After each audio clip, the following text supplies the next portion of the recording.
humble yourself before the Lord and He will lift you at the right time. In 3 ways God answers your prayer. He says yes and gives you what you want. He says no and gives you better. And He says wait and gives you the best in His time.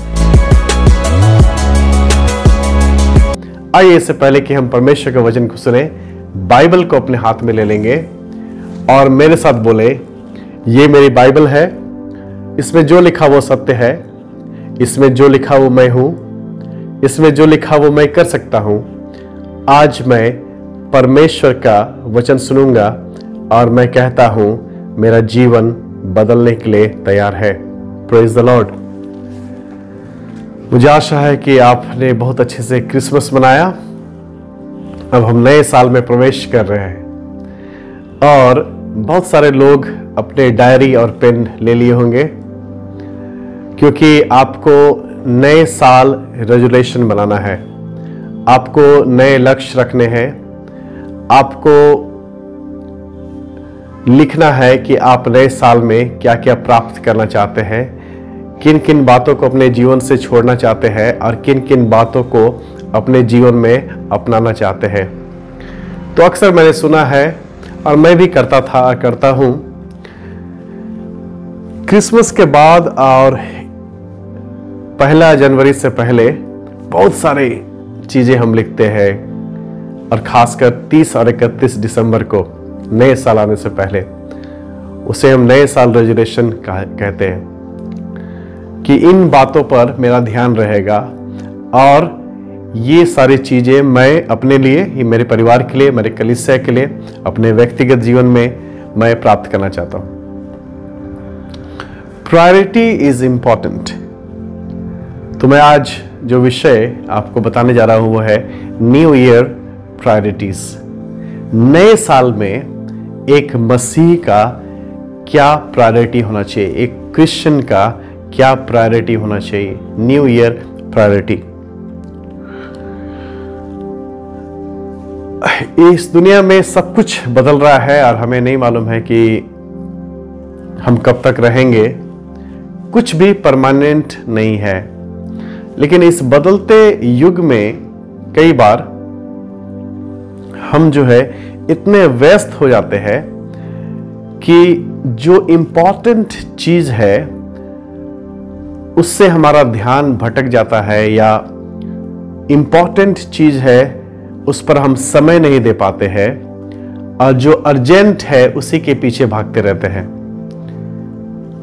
ये काम आ गया उसके पीछे भागो, ये आ गया उसके पीछे भागो, वो आ गया उसके पीछे भागो। लेकिन जो बहुत महत्वपूर्ण विषय है हमारे जीवन के, उसको हम लोग बोलते हैं ठीक है आज नहीं कल कर लेंगे, कल नहीं परसों कर लेंगे।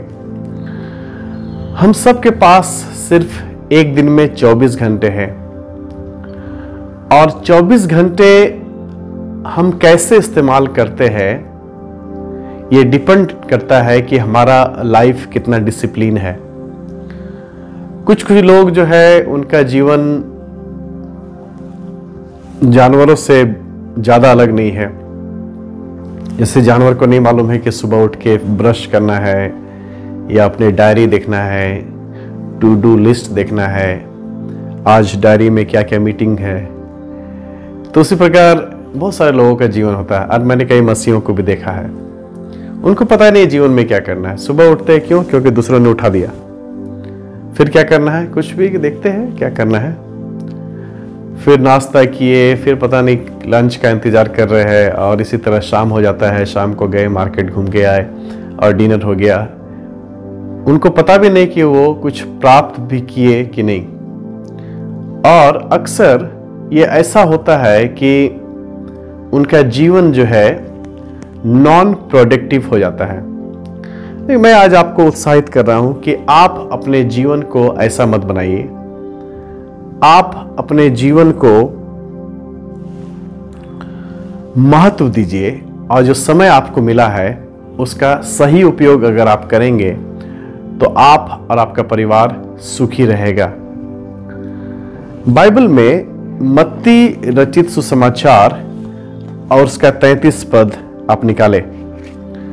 मत्ती रचित सुसमाचार उसका 6 अध्याय और उसका 33 पद। यहां पे परमेश्वर का वचन जो है बिल्कुल साफ है और वचन इस प्रकार कहता है कि इसलिए पहले तुम परमेश्वर के राज्य और उसके धर्म की खोज करो तो ये सब वस्तुएं भी तुम्हें मिल जाएगी। कौन कौन सी वस्तुएं हैं उसके बारे में लिखा हुआ है ऊपर। खाने की चिंता मत करो, पहनने की चिंता मत करो, रहने की चिंता मत करो, ये सारी बातें प्रभु तुम्हारे जीवन के लिए देंगे। और कहता है इसलिए, किस लिए? क्योंकि ऊपर जो लिखा गया है, तुम सबसे पहले परमेश्वर के राज और धर्म की खोज करो। इस बात को जानो कि तुम एक आत्मिक व्यक्ति हो और परमेश्वर तुमसे बात करना चाहते हैं। परमेश्वर आत्मा है, वचन में लिखा है, और वो चाहता है कि हम आत्मा और सच्चाई में परमेश्वर की आराधना करें, परमेश्वर से बातें करें। कोई लोग कहते हैं कि प्रभु हमसे बात नहीं करता। वो कैसे बात करेंगे? आप अपने आत्मिक आंखों को नहीं खोलते हैं। आपका जीवन आत्मिक नहीं है। परमेश्वर आपके शरीर से बात नहीं करता, नाखून से बात नहीं करेगा, आपके चमड़ी से बात नहीं करेगा, वो आपके आत्मा से बात करेगा। लिखा है कि पवित्र आत्मा हमारे आत्मा को यह गवाही देता है कि हम परमेश्वर के संतान हैं। तो जो आत्मिक लोग हैं वो प्रभु की बातों को सुन लेते हैं और समझ लेते हैं, लेकिन जो शारीरिक शरीर के अनुसार चलते हैं वो प्रभु की बातों को समझ नहीं पाते और बहुत इरिटेट हो जाते हैं कि मेरे जीवन में कुछ नहीं हो रहा है और प्रभु मुझसे बातें नहीं करता। आपने उस वातावरण को तैयार ही नहीं किया जिससे प्रभु आपसे बात करे। आपको आत्मिक होना पड़ेगा, आपके आत्मिक कान एक्टिवेट होने पड़ेंगे, आपका आत्मिक जीवन जो है वो सचेत रहना पड़ेगा, तभी आप प्रभु की सुन सकेंगे। तो प्रायोरिटी सेट करना है हमें इस न्यू ईयर में, और प्रभु का वचन कहता है परमेश्वर के राज या धर्म की खोज करो। ये एक प्रायोरिटी था जो यीशु मसीह के जीवन में भी था और हमारे जीवन में भी होना चाहिए। यीशु मसीह जब दिन शुरू करते थे तो क्या करते थे? मरकुस रचित सुसमाचार उसका 1 अध्याय और उसका 35 पद में लिखा है, भोर को दिन निकलने से पहले, बहुत पहले, वह उठकर निकला और एकांत स्थान गया और वहां प्रार्थना करने लगा। Praise the Lord. भोर को दिन निकलने से पहले यीशु मसीह क्या करते थे? प्रार्थना करते थे। वो परमेश्वर से कनेक्ट होते थे, परमेश्वर की इच्छा जानते थे। प्रभु जानते थे कि मैं शायद कुछ ही दूर देख सकता हूं इस आंख से, लेकिन परमेश्वर जो है अपनी आत्मा के द्वारा मुझे सिखा सकते हैं और अपने आत्मिक आंखों से मैं उन बातों को देख सकता हूं जो इस शारीरिक आंख से नहीं देख पाता। हालेलुया। भोर को दिन निकलने से पहले यीशु मसीह एकांत स्थान में जाते थे और प्रार्थना करते थे। वो प्रभु से कनेक्टेड रहते थे, परमेश्वर से कनेक्टेड रहते थे। वो परमेश्वर थे, परमेश्वर के पुत्र थे और मनुष्य थे, और उससे भी प्रार्थना करने की आवश्यकता थी। प्रार्थना करने का मतलब होता है बातचीत करना। देखिए, यीशु मसीह प्रार्थना को बहुत इंपॉर्टेंस दिए। उन्होंने अपने चेलों को प्रचार करना नहीं सिखाया, लेकिन उन्होंने अपने चेलों को प्रार्थना करना सिखाया। हम करते हैं, हे हमारे पिता तू जो स्वर्ग में है, तेरा नाम पवित्र माना जाए। ये प्रार्थना यीशु ने अपने चेलों को सिखाया। क्यों? क्योंकि प्रार्थना करना बहुत महत्वपूर्ण है। तो यीशु अपने दिन की शुरुआत ऐसे करते थे। पहला कुरिन्थियों उसका 10 अध्याय और उसका अगर आप 31 पद को देखेंगे, पहला कुरिन्थियों उसके 10 अध्याय और उसका 31 पद में ऐसा लिखा है, इसलिए तुम चाहे खाओ चाहे पियो चाहे जो कुछ करो, सब कुछ परमेश्वर के महिमा के लिए करो। परमेश्वर की महिमा के लिए करो। तो ये हमारे जीवन में हम इस बात को पकड़ ले कि हम जो कुछ भी करेंगे परमेश्वर की महिमा के लिए हम करेंगे।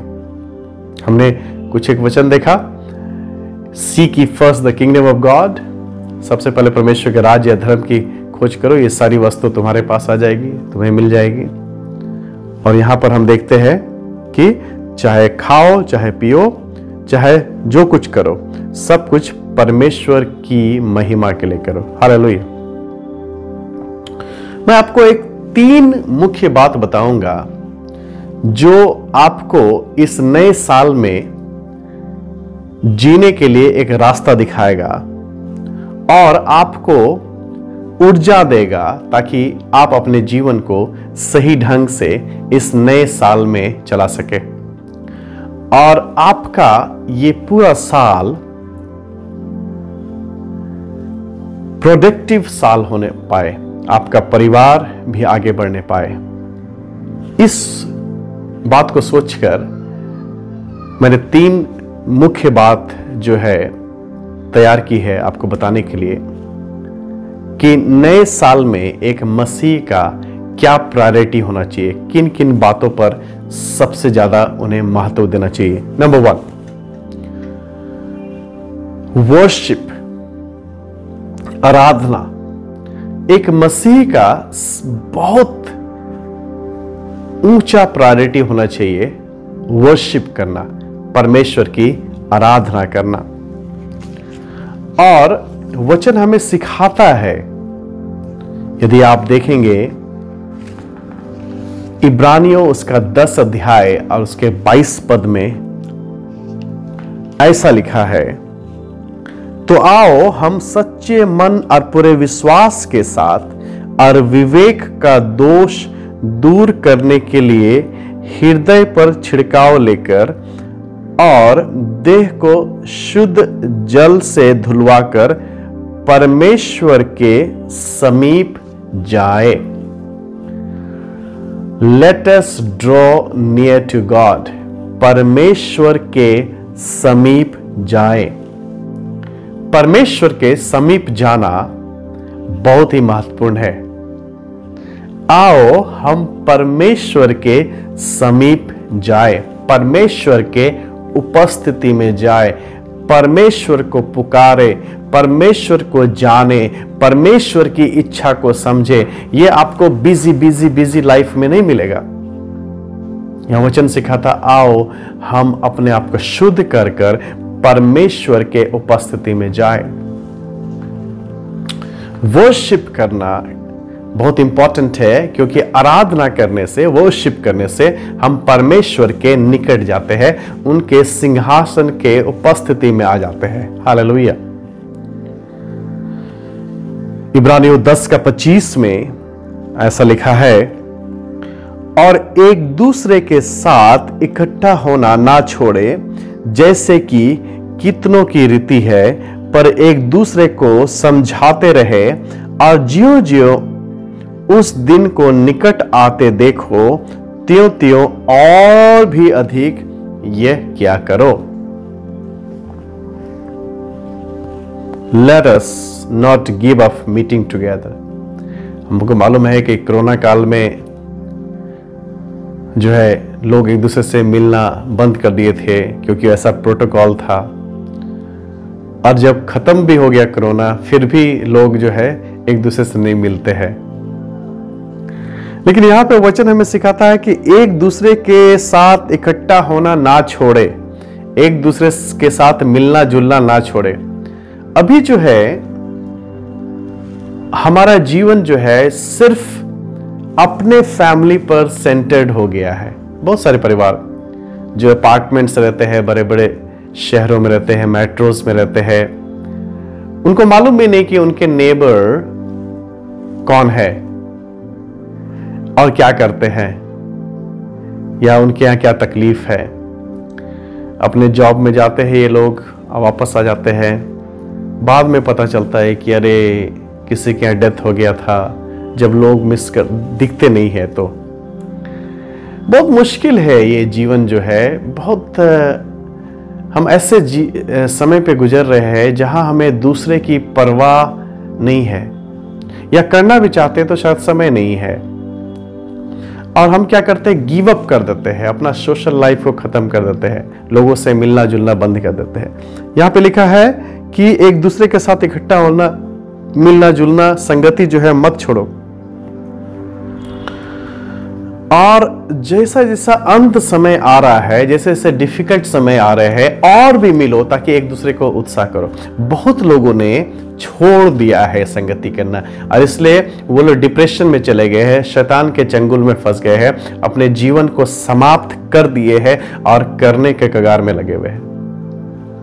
जब हम संगति करते हैं, आराधना करते हैं, एक साथ मिलकर कॉर्पोरेट वर्शिप करते हैं, तो क्या होता है, हम खुद उत्साहित हो जाते हैं, हम अंदर से मजबूत हो जाते हैं, हम एक दूसरे को देखकर सीख सकते हैं।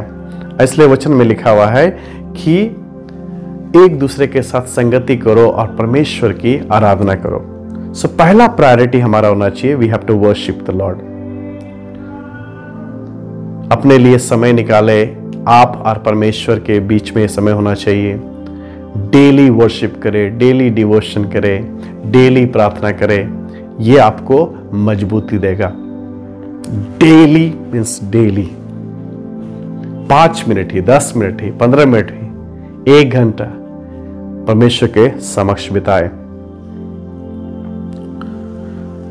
इब्रानी 12:28 में लिखा हुआ है, वो वचन हम लोग पढ़ेंगे। इब्रानी 12:28 में यहां पे लिखा हुआ है, इस कारण हम इस राज्य को पाकर जो हिलने का नहीं कृतज्ञ हो और भक्ति और भय सहित परमेश्वर की ऐसी आराधना करें जिससे वो प्रसन्न होता है।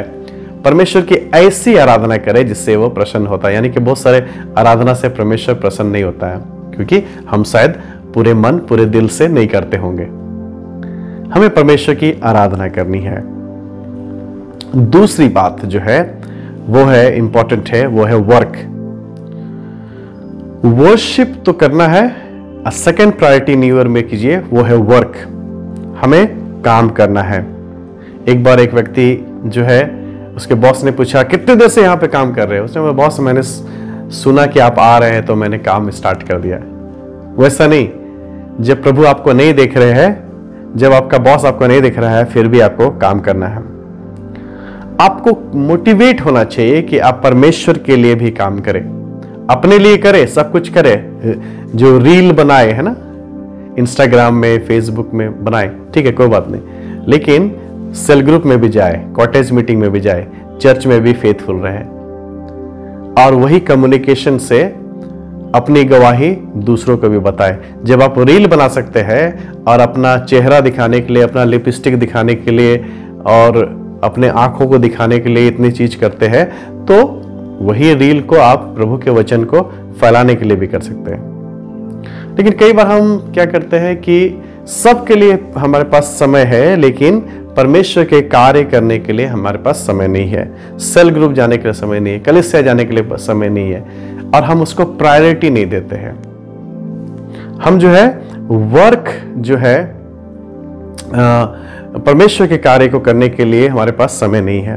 रोमियो 16:12 में, रोमियो 16:12 में क्या लिखा है, आइए हम लोग पढ़ेंगे। रोमियो 16:12 में, त्रुफेना और त्रुफोसा को जो प्रभु में परिश्रम करती है नमस्कार, प्रिय पिरसिस को जिसने प्रभु में बहुत परिश्रम किया नमस्कार। ये इन लोग का नाम लिखा हुआ है कि ये प्रभु में बहुत परिश्रम करते हैं, प्रभु के बहुत कार्य को करते हैं। पहला कुरिन्थियों 15:58 में, पहला कुरिन्थियों 15:58 में क्या लिखा हुआ, आइए हम लोग उसको देखते हैं।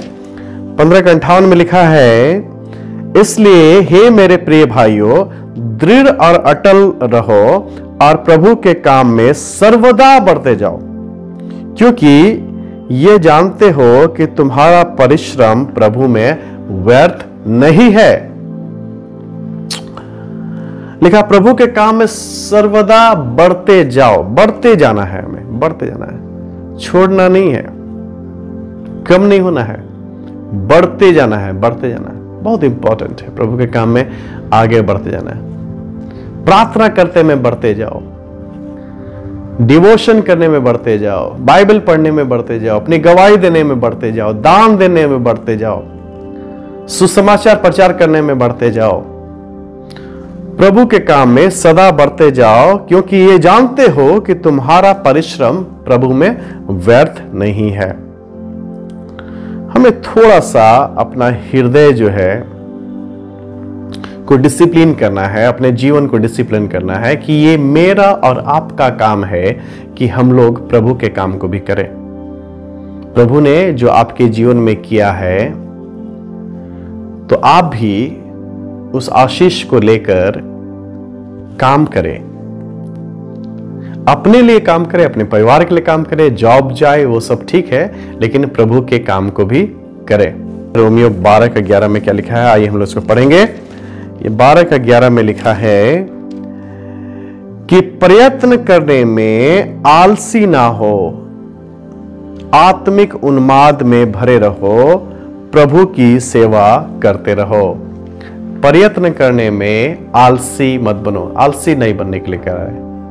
तो हमें वर्क करना है, वर्क को प्रायोरिटी देना है, वर्शिप को प्रायोरिटी देना है, वर्क को प्रायोरिटी देना है। और तीसरी बात है जो नए साल में हमें प्रायोरिटी देना है, वो विटनेस, गवाही। जो प्रभु ने आपके जीवन में किया है उसे दूसरों को बताना बहुत ही बहुत ही बहुत ही महत्वपूर्ण है। अब देखिए क्या लिखा है मत्ती 28:19-20 में, और हम सब जानते हैं इसे, फिर भी हम पढ़ेंगे।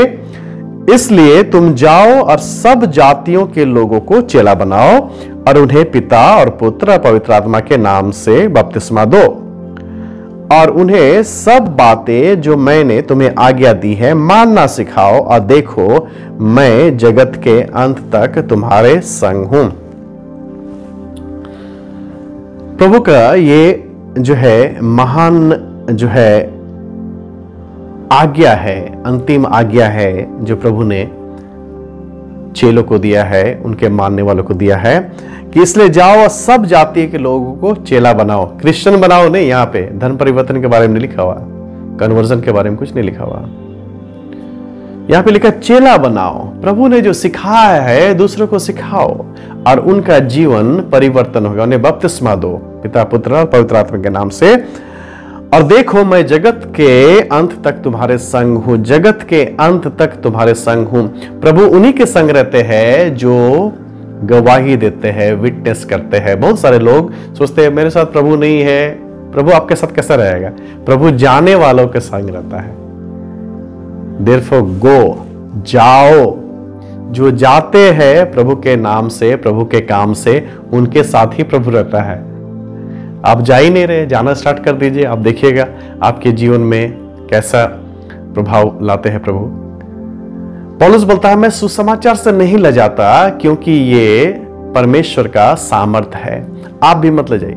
आपको यदि परमेश्वर का सामर्थ चाहिए तो अपनी गवाही लोगों को बताना प्रारंभ कर दीजिए। यदि आप सुसमाचार प्रचार करते हैं और लोगों को प्रभु यीशु के बारे में आप बताते हैं, तो आपके ऊपर परमेश्वर का सामर्थ बना रहता है। और आपको कब सामर्थ चाहिए? जब आपके जीवन में परेशानी है, चिंता है, गरीबी है, आपके जीवन में जो है अन्य प्रकार की बातें हैं जो आपको आगे बढ़ने से नहीं रोकती है, बीमारी है, उन समय आपको परमेश्वर का सामर्थ चाहिए। वो तब आएगा जब आप परमेश्वर के वचन को, प्रभु के विषय में अपनी गवाही को लोगों तक बताएंगे। इसलिए जाओ। Witness is very important. प्रेरितों काम उसका 8 अध्याय और उसके 4 पद में लिखा हुआ है। प्रेरितों काम 8 अध्याय 4 पद में लिखा हुआ है, जो तितर बितर हुए थे वे सुसमाचार सुनाते हुए फिरे। Those who had been scattered preached the word wherever they went। जहां जहां वो गए वो सुसमाचार सुनाते थे। चेले लोग के विषय में जहां जहां जाते थे वो प्रभु का सुसमाचार सुनाते थे। ये आपका और मेरा कार्य है कि प्रभु का सुसमाचार लोगों तक पहुंचाए। नए साल में आप डिसीजन लीजिए। सब बहुत बिजी है, लेकिन प्रायोरिटी सेट कीजिए। क्या क्या है प्रायोरिटी? वर्शिप, आराधना। दूसरा वर्क, काम। तीसरा विटनेस, गवाही। Worship, work, witness. May God bless you. आइए हम प्रार्थना करें। प्रभु, प्रार्थना करते हैं सारे व्यूअर्स के लिए पिता परमेश्वर, जो भी जहां पर से भी देखते हैं परमेश्वर, उनके जीवन में आपकी आशीष हुए और इस नए साल में नई आशा और नई उमंग दीजिए प्रभु, और प्रायोरिटी सेट करें ताकि इनका व्यक्तिगत जीवन, इनका पारिवारिक जीवन और खुदा उन कलीसिया रूपी जीवन सब कुछ बदलने पाए। धन्यवाद देते पिता, इनके जीवन में सामर्थ्य लाइए पिता, जैसे वो सुसमाचार प्रचार करते हैं। इस विनती को यीशु नासरी के नाम से मांगते हैं, आमीन आमीन आमीन। सबको जय मसीह की। कृपया जरूर से शुभ संदेश में जो ये प्रोग्राम आता है बॉर्न टू विन, इसके विषय में लोगों को बताएं ताकि वो भी परमेश्वर के वचन को सुन सके। God bless you.